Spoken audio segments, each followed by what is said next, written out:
Most of us would like our employees to just wake up and do what we want them to do. But if they're the self-starters that we wanted them to be, they wouldn't be working for us. They would be running their own business. So in this video, I want to show you how I go about motivating my team, even when they're distracted or unmotivated or going through the worst valleys in their own life. For context, I have a team of 13 and began learning these strategies when I was on the Tony Robbins team. We're going to talk about meeting structure for a remote team, how to set the standard as a leader, and how to give constructive feedback in a way where my team actually receives it and understands it without getting their feelings hurt. The first lesson that I learned in my business is how to lead by example and set a standard. At the end of the day, they're going to do the things that I lead them to do and the example that I set for them. A standard could be the way that I show up on calls, the energy that I bring to those calls, how well I finish my work, how well I'm able to state the mission of our business. Staying motivated often doesn't come down to how we feel in the moment, but it comes down to the patterns that we've been able to create for ourselves. For example, if I get on calls with my team and my energy is low, let's say a level 3, and I have inconsistent energy, I can't expect them to show up on delivery calls having level 10 energy if I don't demonstrate that every single time that I show up for them. I also need to demonstrate a positive mindset and the ability to look at problems as an opportunity for us to grow as an organization. If every time I see a problem pop up in a Slack channel or pop up through our communication channels and my alarm sets off and I become overbearing and I start to talk about the problems in our company too much, what likely will happen is I'll drive our employees into the ground, but also then they'll start to look for problems and talk to our clients in the way that I speak to them. So most importantly, it's in every meeting, how do I show up with my energy and what are my language patterns that lead them in a way as an example for how to show up on their calls. Second, you got to have a mission and vision for your business. This is what I see happen so often in this industry is people have the right systems, the right SOPs, the right processes, but they had a lot of turn in their business because people join something that just is like everything else. You have to have a compelling mission statement that people can get behind, something bigger than themselves, something that they can rally around. A compelling mission statement should have two things. Here's who we're not, and here's what everyone else does, something to push away from, as well as something to chase and something to go after. So for example, at our organization, it's to completely revolutionize the professional services industry, not just participate in it, by creating life-changing decisions. That does two things. We're not here to just participate in the professional services industry. We're here to completely revolutionize it. This sets a standard that we don't do things like everybody else, but it also connects the mission to the heart and the mission that we have, which is to create life-changing decisions. We think that stating this thing once a quarter or on all hands meetings that they're immediately going to get bought in on it. That's not how the human brain works. It's got to get repeated over and over and over again.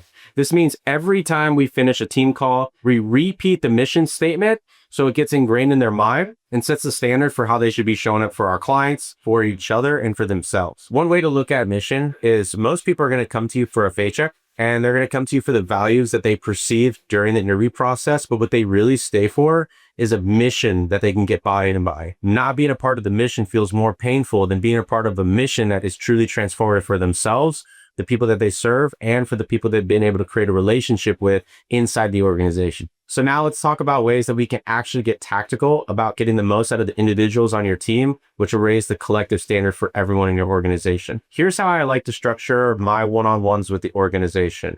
Every single week we have a one-on-one, and I like to follow the 3-to-1 feedback ratio. What that looks like is for every one piece of feedback or criticism or critique, I'm giving 3 positive things that they've done well that week. This allows them to stay motivated and actually want to get on these one-on-ones without resisting them. Here's how that actually plays out in the real world. Imagine that I have an employee named Bob. I will state 3 things specifically that Bob did great that week. It will look something like this. Hey, Bob, I really love the way that you followed up with our clients. You were detailed and you shared validation of why our services were best. I really love the way that you sent that email.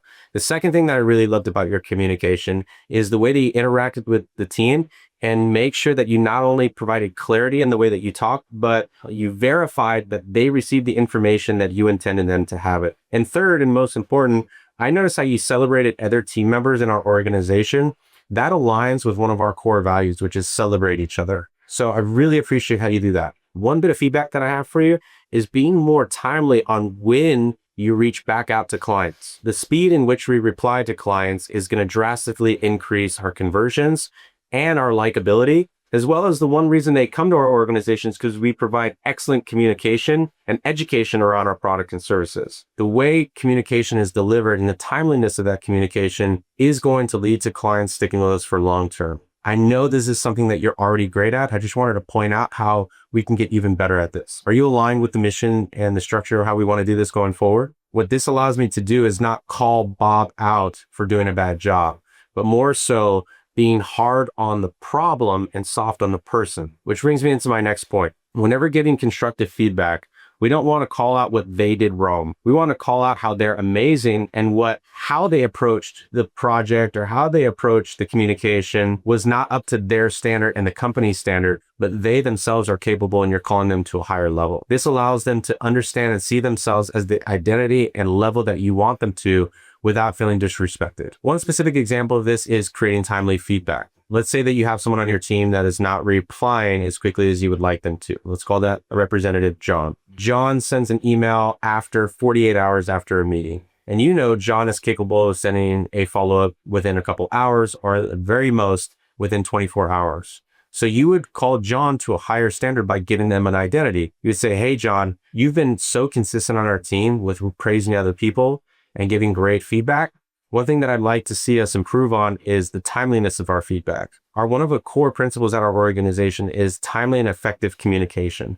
I noticed that this week, your average time to reply was 72 hours. I know that you are the best when it comes to great communication, and I just want you to live up to the level that I know you're capable of. This allows John to see himself as a higher standard, call out what he could have been doing better, and relate it to a company standard or a company value. That way, it's not you saying that you should be doing something based off opinion, but the core standards and the core values that you've already communicated with them as an organization when they got hired and should be repeated on team calls all the time. One of the things you want to do is understand when to push and when to pull. Pushing is force. It's really motivating with the stick. It's compelling them to do better and raising them to a higher standard. The best time to push is actually counterintuitive to our nature. Our nature to push people is when they're not doing well. But what I found works best is to push people when they're already doing well and have a lot of momentum. For example, we have a team member named Troy, had one of the best months ever in his career with us. That is the time where I want to actually push him to a higher standard because he already feels confident and he can take more critical feedback because he's in a confident state and has a lot of momentum. So I'm pushing the baseline for Troy when he's already doing well. Because if I know I set a new baseline for him this month, anything less than that is not his best. On the flip side, if someone is having a bad month, what I don't want to do is push on them to be overbearing, because they're already feeling like crap. Most of the people we have are professionals who already know when they're not performing their best. So calling that out and being overbearing about it only knocks down the negative domino and they lose a lot of momentum. That's where I want to pull and being more nurturing with that person, letting them know that they're good and it's going to be all right, and providing them with a ton of confidence. It would sound something like this. Hey, Troy, I noticed that this week hasn't really gone the way that you wanted. I just want to let you know that I already know that you're going to be fine next week. You've come out of situations like this many times, and I know that you're capable of performing at a higher level. Don't worry about it. Shake things off. I know you're going to come back next week strong. This is more of a nurturing, softer way to provide feedback. It's acknowledging that it's not his best, but it's not beating him down for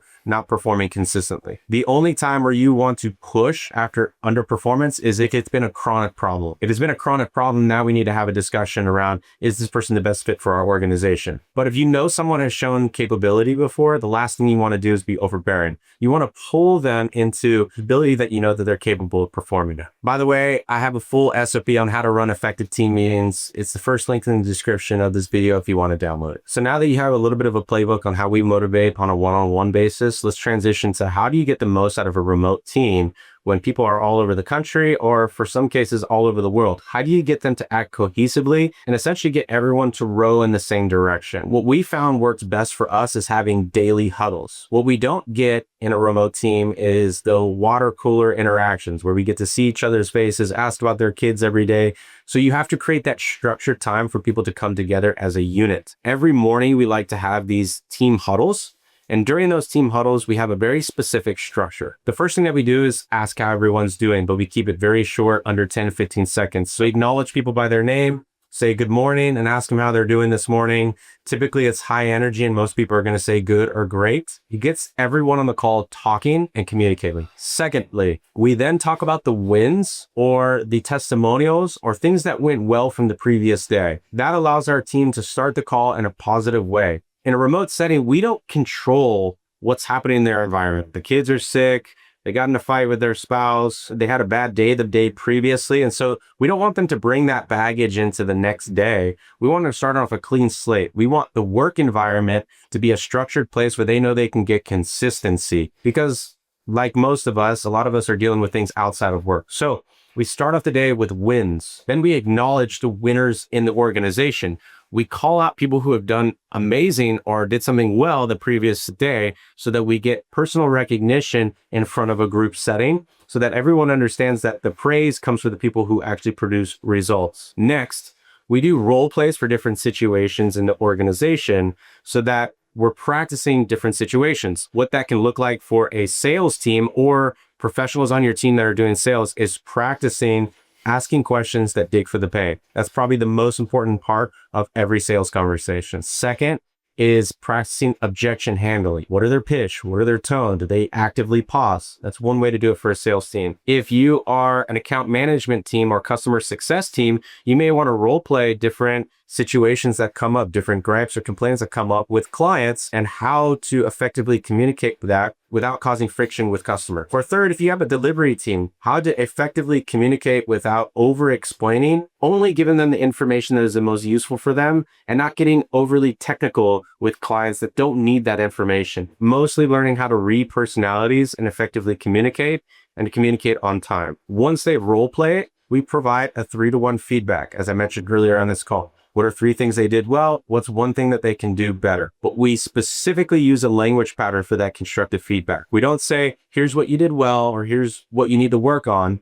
You would say something like this: I love the way that you said this specifically. I love the way that you said this specifically. I love the way that you said this specifically. One thing that you'd want to consider trying differently or improving on is X specifically, rather than saying, you're going to want to do this better. That sounds like a call out in front of the entire organization. What we'd rather do is make a suggestion. One thing that I'd consider is, or one thing that you want to try is, this way they're starting off their day with positive reinforcement and a suggestion, but not a critique. That way they go into their day starting with a lot of momentum. Then before leaving the call, we ask if anyone needs support with anything support-wise for the organization that would deter any positive energy. We ask them to schedule a one-on-one with a manager or someone else on the team so that we're not handling problems in front of the entire organization, bring the energy level down. And then we state our focus for the day. Here's the one thing that we're focused on today: effective and timely communication. Everyone got it? What's the focus for today? Effective and timely communication.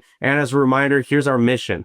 Our mission is completely revolutionize the professional services industry and to create life-changing results for people. That way, you repeat the mission every day, set a focus for the day, and you started them off in a positive way while role-playing a couple situations that would allow things to roll off the tongue more clearly and effectively with clients. Hey, if you like this video, you're definitely going to like this one. Click the link and I'll see you there.